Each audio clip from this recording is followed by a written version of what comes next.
Hello guys, പത്രമാറ്റിൻ്റെ പുതിയ episode റിവ്യൂയിലേക്ക് എല്ലാവർക്കും സ്വാഗതം. അങ്ങനെ നയന അനുഗ്രഹമൊക്കെ മേടിക്കുവാണ് കേട്ടോ. ദേവേനിയുടെ അനുഗ്രഹമൊക്കെ മേടിച്ചിട്ട് അവിടെ നിന്ന് ഇറങ്ങുവാണ്.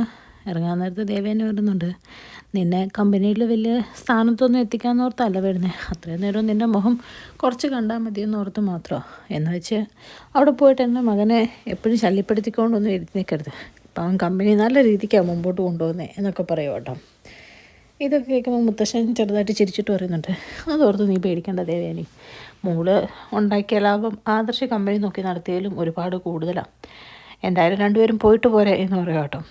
അത് കഴിയുമ്പോഴത്തേക്കും വെള്ളം ഇറങ്ങുമ്പോൾ ആദർശ് ചോദിക്കുന്നുണ്ട്, നിനക്ക് അമ്മയെ പറഞ്ഞു കേട്ടിട്ട് വിഷമമായോ? വിഷമിക്കൊന്നും വേണ്ട, എന്തായാലും ഇതൊരു ഗോൾഡൻ ചാൻസാണ്, എന്തായാലും നമുക്ക് ഒരുമിച്ച് കമ്പനിയിലിരിക്കാമല്ലോ, പിന്നെ മുത്തശ്ശൻ പറഞ്ഞതാണല്ലോ സത്യം എന്നൊക്കെ പറഞ്ഞ് അവർ പരസ്പരം ചിരിച്ച് സംസാരിച്ച് അവിടെ നിന്ന് ഇറങ്ങും കേട്ടോ.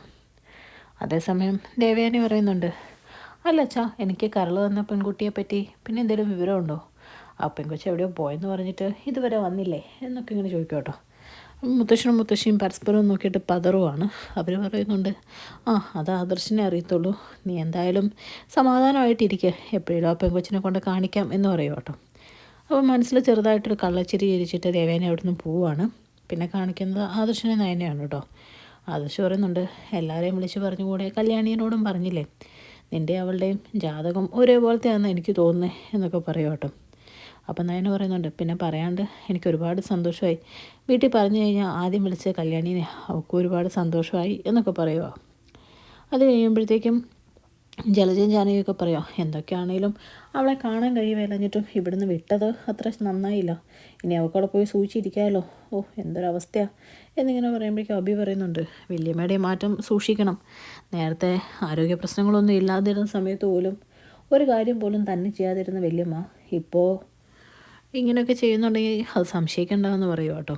അപ്പോൾ പെട്ടെന്ന് ജലജ പറയാം, നിനക്ക് അവരെപ്പറ്റി അറിയാൻ പാടില്ല എന്നിട്ടാ, അവരിപ്പോൾ ഇങ്ങനെ ചെയ്യുന്നുണ്ടെങ്കിൽ അതിന് തക്കതായ ഒരു കാരണമുണ്ട്, മരണം വരെ അവരെ എത്തിച്ചത് നയനയാണെന്ന് അവർക്കറിയാം, അപ്പോൾ അവൾക്കിട്ട് പണി കൊടുക്കാൻ വേണ്ടി തന്നെയാണ്, അവസാനം കണ്ടോ രണ്ടിനും തല്ലി പിരിക്കും എന്ന് പറയുക കേട്ടോ.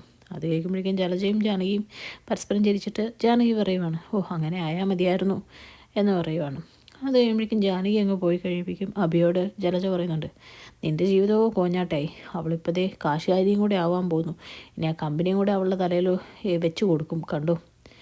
എന്ത് ചെയ്യാനാ, നിനക്കിപ്പോൾ ഒരു കുഞ്ഞുമായി പ്രാരാബ്ധമായി, ഇനി ആ നവ്യനെ ഒഴിവാക്കാൻ പറ്റത്തില്ല, ഇവളുമാർക്ക് രണ്ടുപേർക്കും കൊച്ചുണ്ടാവുന്നതിന് മുമ്പ് എന്തേലും കാരണം പറഞ്ഞ് ഒഴിവാക്കി വിട്ടാൽ മതി, നിൻ്റെ ജീവിതവും കോഞ്ഞാട്ടയായി, എല്ലാം പോകുമെന്ന് എനിക്ക് തോന്നുന്നേ എന്നൊക്കെ പറഞ്ഞ് അവിടെ നിന്ന് പോവാട്ടോ. ഇതൊക്കെ അഭി ആകെ സങ്കടപ്പെട്ട് നിൽക്കുവാണ്. പിന്നെ കാണിക്കുന്നത് നയന ഓഫീസിലെത്തുന്നതാണ് കേട്ടോ. ഒരു ചെറിയ സ്വീകരണമൊക്കെ കൊടുക്കുന്നുണ്ട്. നയന പവിത്രയെ കാണുമ്പോൾ പറയുന്നുണ്ട്, ഞാൻ വന്നോർത്ത് പവിത്ര സ്ഥാനത്തിനൊരു വ്യത്യാസം ഉണ്ടാവുമല്ലോ കേട്ടോ എന്നൊക്കെ പറയുവാണ്. അതൊക്കെ കേൾക്കുമ്പോൾ പവിത്ര പറയുന്നുണ്ട്, എനിക്ക് മാഡത്തിൽ നിന്ന് ഒരുപാട് പഠിക്കാനുണ്ടല്ലോ, ഇനി ഇവിടെ നിന്ന് ഇറങ്ങേണ്ട വന്നാൽ പോലും നല്ലൊരു ഡിസൈനറായിട്ട് എനിക്ക് പുറത്തു പോകാൻ പറ്റുന്ന രീതിയിൽ എനിക്ക് പഠിക്കണമെന്ന് മാത്രമേ ഉള്ളൂ എന്നൊക്കെ പറയുവാണ്. അത് കഴിയുമ്പോൾ നയനയ്ക്ക് വേണ്ടി ഒരു ക്യാബിനൊക്കെ ഒരുക്കിയിട്ടുണ്ട് കേട്ടോ ആദർശ്. ആ ക്യാബിനിൽ നയന പോയി ഇരിക്കുവാണ്. അത് കഴിയുമ്പോഴേക്കും നയന പറയുന്നുണ്ട്, ഞാനോർത്ത് ആദർശേട്ടൻ്റെ ക്യാബിനിൽ തന്നെയായിരിക്കും എനിക്കൊരു സ്ഥാനം തരുന്നത്, ഇതുപോലൊരു ക്യാബിനൊന്നും എനിക്ക് വേണ്ടായിരുന്നു എന്നൊക്കെ പറയുക. ആ സമയത്ത് ആദർശ് പറയുന്നുണ്ട്, എൻ്റെ ക്യാബിനിൽ നിന്നെ ഇരുത്തിയാലേ പിന്നെ പണിയൊന്നും നടക്കുകയല്ല, നമ്മൾ പരസ്പരം നോക്കിക്കൊണ്ടിരിക്കത്തേ ഉള്ളൂ. അത് കഴിയുമ്പോൾ രണ്ടുപേരും കൂടെ ഒരു സെൽഫിയൊക്കെ എടുക്കുവാണ്. അത് കഴിഞ്ഞ് ഉച്ചയ്ക്ക് രണ്ടുപേരും ഒരുമിച്ചിരുന്നൊക്കെ കേട്ടോ ലഞ്ച് കഴിക്കുന്നത്. അപ്പം നയന പറയുന്നുണ്ട്, അമ്മ എനിക്കിഷ്ടപ്പെട്ട കറികളൊക്കെ ഉണ്ടാക്കിയിരിക്കുന്നത്, എല്ലാം നല്ല സ്വാദുമുണ്ട് എന്നൊക്കെ പറയുമോ. ഇതൊക്കെ കേൾക്കുമ്പോൾ ആദർശ് പറയുന്നുണ്ട്, നിനക്കിഷ്ടപ്പെട്ട കറിയാണെന്നൊന്നും പറയണ്ട, പറഞ്ഞാൽ അമ്മ ഇനിയിപ്പോൾ അത് ഉണ്ടാക്കൽ നിർത്തുകയും ചെയ്യും, പിന്നെ ഇപ്പം കിട്ടുന്ന രീതിയിൽ കിട്ടുകയും ചെയ്യുമല്ല, എന്തായാലും വിട്ട സന്തോഷത്തിൽ ഒരുപാട് എക്സൈറ്റഡ് ആവണ്ട എന്നൊക്കെ പറയുക കേട്ടോ. അത് കഴിയുമ്പോഴേക്കും നയന പറയുന്നുണ്ട്, അതൊന്നുമില്ല ആദർശേട്ടാ. അത് കഴിയുമ്പോൾ ആദർശ് പറയുന്നുണ്ട്, നിനക്കൊരു ഫിക്സ്ഡ് സാലറി ഉണ്ടായിരിക്കും, കമ്പനിയുടെ പോളിസി അനുസരിച്ച് അങ്ങനെയാണെന്ന് പറയുമ്പോൾ നയന പറയുന്നുണ്ട്, എനിക്ക് സാലറിക്ക് വേണ്ടിയൊന്നും അല്ല ഞാൻ വരുന്നത്, ഒരു സന്തോഷം, പിന്നെ ആദർശേട്ടൻ്റെ കൂടെ ഇരിക്കാൻ പറ്റുന്നുണ്ടല്ലോ എന്നുള്ളത് അതിൽ ഏറ്റവും വലിയ സന്തോഷം എന്നൊക്കെ പറയുക കേട്ടോ. അതേ സമയത്ത് ദേവയാനി ഇങ്ങനെ ചിന്തിച്ചുകൊണ്ടിരിക്കുകയാണ്, അവർ ഫുഡൊക്കെ കഴിച്ചു കാണോ, നയനമ്മളുടെ ശബ്ദം കേൾക്കാൻ ഒരു കൊതി തോന്നുന്നു, വിളിച്ചാലോ എന്നൊക്കെ ഇങ്ങനെ ചിന്തിച്ച് പയ്യെ ഫോൺ എടുത്ത് നയനെ വിളിക്കുക കേട്ടോ. എന്നിട്ട് നയനോട് പറയുന്നുണ്ട്, അല്ല ആദർശം അവിടെ തിരക്കായിരിക്കുമല്ലോ, അവരെ ബുദ്ധിമുട്ടിക്കണ്ടല്ലോ എന്ന് ഓർത്താൽ നിന്നെ വിളിച്ച്, അല്ല നിൻ്റെ ശബ്ദം കേൾക്കാൻ കൊതിയായിട്ടൊന്നും അല്ല, ആദർശ ഫുഡ് കഴിച്ചോ എന്നിങ്ങനെ ചോദിക്കും കേട്ടോ. ആദർശേട്ടനും കഴിച്ചു, ഞാനും കഴിച്ചു, നല്ല ഫുഡായിരുന്നമ്മേ, കറിയൊക്കെ സൂപ്പറായിരുന്നു എന്ന് പറയും കേട്ടോ. അപ്പോഴേക്കും ദേവേനെ പറയുന്നുണ്ട്, അത് പിന്നെ എൻ്റെ മോന് വേണ്ടി ഉണ്ടാക്കുമ്പോൾ എനിക്ക് നല്ല രീതിക്കല്ലേ ഉണ്ടാക്കാൻ പറ്റുള്ളൂ, പിന്നെ നീ വലിയ പാചകറാണിയാണല്ലോ, അപ്പം നീ ഉണ്ടാക്കി കൊടുക്കാത്തത് കൊണ്ട് എൻ്റെ മോന് ഒന്നും കൊള്ളരുതെന്ന് തോന്നരുതല്ലോ എന്നൊക്കെ പറയും കേട്ടോ. അപ്പം നയന പറയുന്നുണ്ട് അങ്ങനെയൊന്നും അമ്മേ എന്ന് പറയുവാണ്. അത് കഴിയുമ്പോഴേക്കും ദേവയാനി പറയുന്നുണ്ട് എന്തായാലും വൈകിട്ട് രണ്ടുപേരും എവിടെയും കറങ്ങി ചുറ്റാനൊന്നും പോകരുത്, നേരെ ഇങ്ങ് വന്നേക്കണം എന്ന് പറയും കേട്ടോ. അപ്പോഴേക്കും ഇതൊക്കെ കേട്ട നയന ശരി അമ്മേ എന്നൊക്കെ പറഞ്ഞ് ഫോൺ വെക്കുവാണ്. ഫോൺ വെച്ച് കഴിയുമ്പോൾ നയനയ്ക്ക് ഒരുപാട് സന്തോഷമാവുകയാണ്.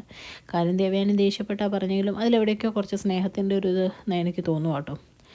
ദേവയാനിക്ക് നയനോട് സംസാരിച്ച് കഴിയുമ്പോൾ ഒരുപാട് സന്തോഷമാവുകയാണ്. നേരെ അടുക്കളയിൽ പോയിട്ട് ഫുഡൊക്കെ ഉണ്ടാക്കുവാണ് കേട്ടോ, പലഹാരങ്ങളൊക്കെ ഉണ്ടാക്കുവാണ്. ഏത്തയ്ക്ക പൂളിയൊക്കെ ഉണ്ടാക്കുന്നതുകൊണ്ട് മുത്തശ്ശി അങ്ങ് വരുവാണ്. മുത്തശ്ശി ചോദിക്കുന്നുണ്ട് ഇതെന്ത് പറ്റി നിനക്ക്, നേരത്തെ വയ്യാതിരുന്നപ്പോൾ പോലും ഇങ്ങനെയൊന്നും ചെയ്യുന്ന കണ്ടിട്ടില്ലല്ലോ, എങ്കിലും നീ ഇവിടെ ഒറ്റയ്ക്ക് കിടന്ന് കഷ്ടപ്പെടണമെന്ന് ഞാൻ പറയുകയില്ല, ഒരു വേലക്കാരിയെ നിർത്താം എന്നൊക്കെ പറയുക കേട്ടോ. അപ്പോൾ ദേവയാനി പറയുന്നുണ്ട് അതൊന്നും വേണ്ട, എൻ്റെ മകന് അവൾ വെച്ച് കൊടുത്താലും നല്ല ഫുഡ് ഉണ്ടാക്കി കൊടുക്കണമെന്ന് മാത്രമേ എനിക്കുള്ളൂ, അല്ലെങ്കിൽ അവന് ഞാൻ പോരാന്ന് തോന്നിയാലോ, പിന്നെ ഇവിടെ ആവശ്യത്തിലേറെ പെണ്ണുങ്ങളുണ്ട്, അവർക്കൊക്കെ ചെയ്യാവുന്ന പണിയേ ഉള്ളൂ എന്നൊക്കെ പറയുക കേട്ടോ.